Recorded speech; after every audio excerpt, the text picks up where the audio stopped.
Hey everyone, welcome back to the channel. Welcome to another How To Tuesday. The day has finally arrived. You got your seed packets or all your seeds that you ordered. It's like Christmas, yeah! So you can just take these things and chuck them in the ground and hope for the best, right? Wrong. There's some important information on these packets that you need to follow, and I'm going to show you how to understand them. Here we go.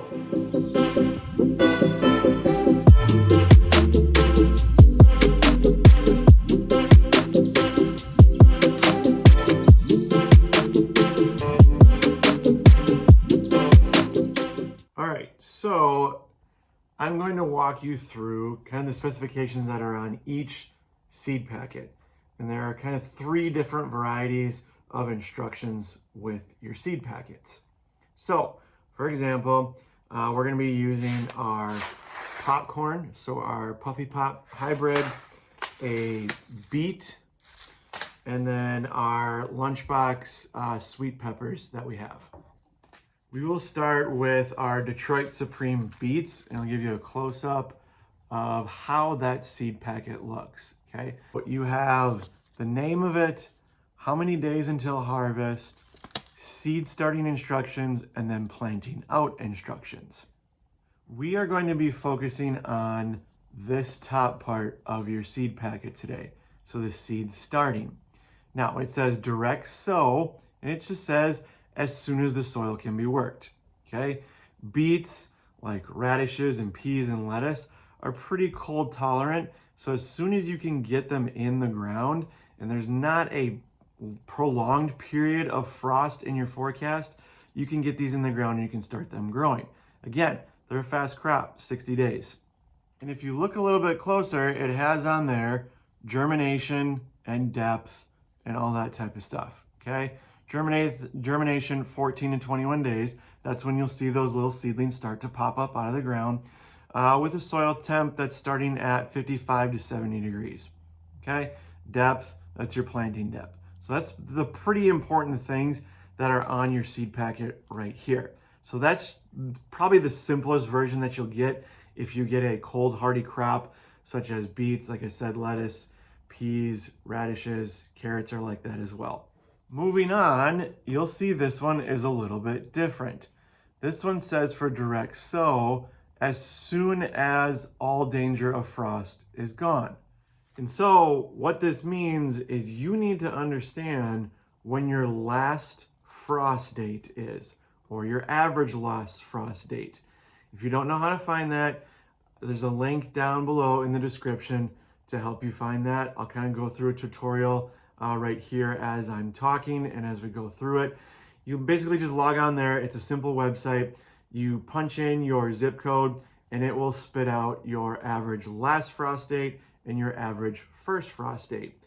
For a gardener, especially a beginning gardener, those are two very important days that you kind of need to have in the back of your mind. The first one is that average last frost date. That lets you know that on average, this is when the temperatures are ideal to start your growing season. If you plant things before that, they need to be a little bit more cold tolerant, like your beets.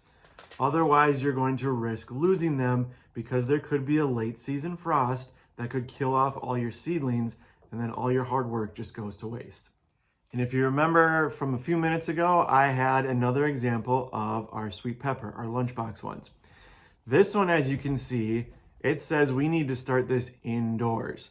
And it specifically says 6 to 8 weeks prior to our last frost date, okay? So based on that seed packet that you just looked up, you should know when your average last frost date is.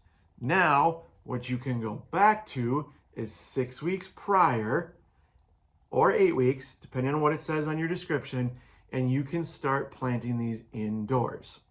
This basically gives you that head start that you may not normally have. So like us up here in zone 5, we have a pretty short growing season, okay? Our average last frost date is usually that first week of May, and our average first frost date is usually around mid to late October. So not a lot of time.